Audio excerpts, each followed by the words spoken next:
Okey, sekarang saya bagi untuk topik yang terakhir kita ialah teknologi genetik. Okey, gambar kat sini adalah ikan salmon, merupakan salah satu daripada hasil teknologi genetik.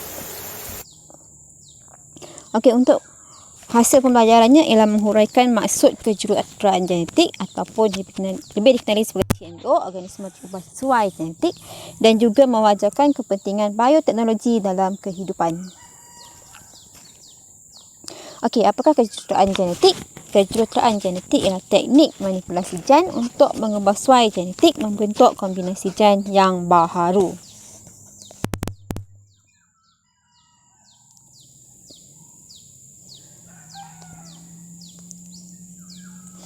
Okey, organisma terubah suai merupakan organisma yang mengandungi DNA recombinant sambungan, dikenali sebagai organisma transgenik. Okey, organisma yang mengandungi DNA recombinant yang lebih dikenali sebagai organisma transgenik. Okey, contoh organisma transgenik. Kat sini kita ada susu yang dihasilkan oleh lembu yang tidak mengandungi beta-lactoglobulin, iaitu sejenis protein yang menyebabkan alergik terhadap protein susu bagi kanak-kanak lah. Okey, yang kedua, contoh yang kedua pula merupakan kambing yang terubah sesuai genetik, mempunyai gen manusia yang mengkodkan faktor pembekuan darah. Okey, faktor pembekuan darah boleh diperolehi daripada susu kambing untuk merawat pesakit hemofilia. Itu masalah berkaitan pembekuan darah.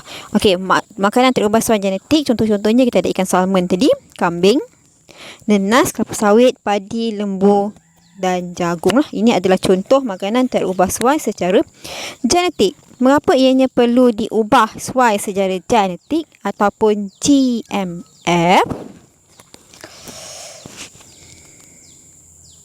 Okey, pertama, genetic modified food. Okey, cirinya yang pertama, kegunaan dalam bidang perubatan. Contohnya penghasilan susu tadi untuk mengelakkan alergik. Okey, kemudian rintang terhadap penyakit, rintang terhadap serangan serangga, toleransi terhadap logam berat dan juga rintang terhadap herbisid.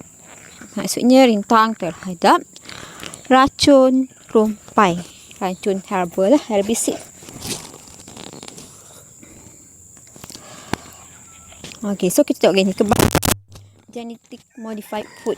Okey, so yang pertama, mengatasi masalah bekalan makanan dunia melalui penghasilan tanaman dan ternakan transgenik yang berkualiti tinggi. Kos penghasilan dia menjadi lebih rendah, meningkatkan kandungan nutrisi, mengurangkan masalah serangga, mengurangkan penggunaan pestisid dan juga menghasilkan lebih banyak hasil dengan harga yang lebih murah dan mudah didapati. Itu adalah kebaikan GMF. Manakala keburukan GMF pula, yang pertama, spesies mula jadi akan terancam sebab dah yang hasil adalah yang telah terubah sesuai.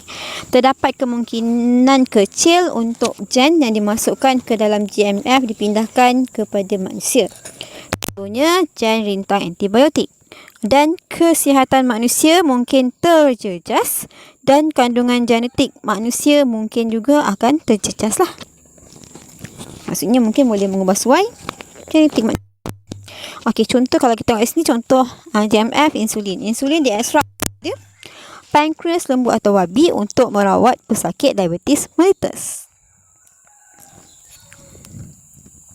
Kita tahu insulin ni sebenarnya hormon yang diperlukan untuk merendahkan aras glukosa dalam darah. Okey, contoh lain ialah vaksin hepatitis B juga dihasilkan melalui GMF dan faktor pembekuan darah tadilah. Ini untuk bidang perubatan. Okey, bioteknologi ialah teknologi yang digunakan untuk memanipulasi organisma bagi menghasilkan atau mengubah suai hasil sesuatu produk biologi.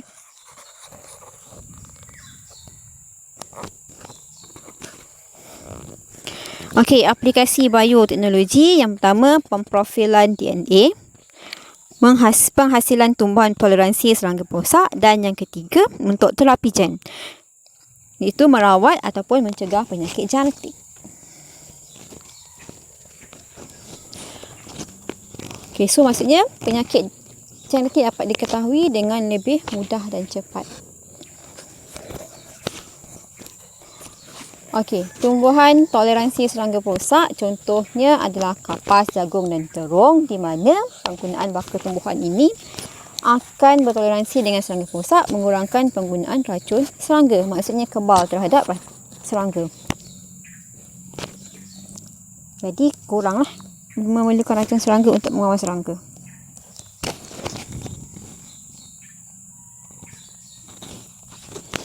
Okey, kemudian yang kedua, pemprofilan DNA biasanya digunakan untuk tujuan forensik mengenal pasti individu tertentu berdasarkan DNA dengan cara DNA diekstrak dari darah, air mani ataupun kulit.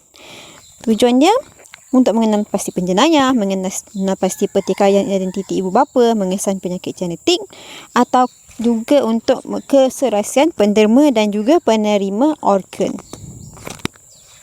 Okey, itu tapi yang sering kita jumpa adalah untuk kesiasatan. Okey, terapi gen, cystic fibrosis, distrofi otot dan kanser tertentu merupakan antara penyakit yang boleh dirawat menggunakan terapi gen. Okey, tujuan dia merawat selain daripada mencegah penyakit genetik. Okey, kepentingan bioteknologi yang pertama dalam kehidupan. Okey, pernahkah anda mendengar haiwan pertama yang diklonkan yang diberi nama sebagai Dolly? Okey, Dolly merupakan kambing biri-biri pertama yang dihasilkan menggunakan kaedah pengklonan. Okey, sumbangan dalam bidang pertanian. Yang pertama, bakal ternakan dan tanaman yang terbaik yang dihasilkan. Menghasilkan bakal padi yang mengeluarkan hasil yang lebih banyak dan cepat matang. Pengklonan haiwan membolehkan pembiakan secara besar-besaran dan mempunyai daya tahan terhadap penyakit, dan juga penggunaan hormon yang membolehkan haiwan cepat besar dan matang. Itu adalah kegunaan bioteknologi dalam pertanian. Mungkin ayam disuntikkan hormon pembesaran, jadi akan cepat besar. Okey, yang kedua, forensik mengenal pasti penjenayah melalui tisu dan benda di badan seperti darah, air mani, kulit dan juga folikel rambut. Okey, alam sekitar. Mikrob mampu mempercepatkan perebutan bahan buangan manusia. Mikrob juga mampu menguraikan najis sepenuhnya. Pencemaran dapat dikurangkan dan manusia serta alam sekitar terpelihara. Mikrob juga dapat mengatasi masalah tumpahan minyak. Okey, dan dalam bidang perubatan, genetik seseorang dapat diubah suai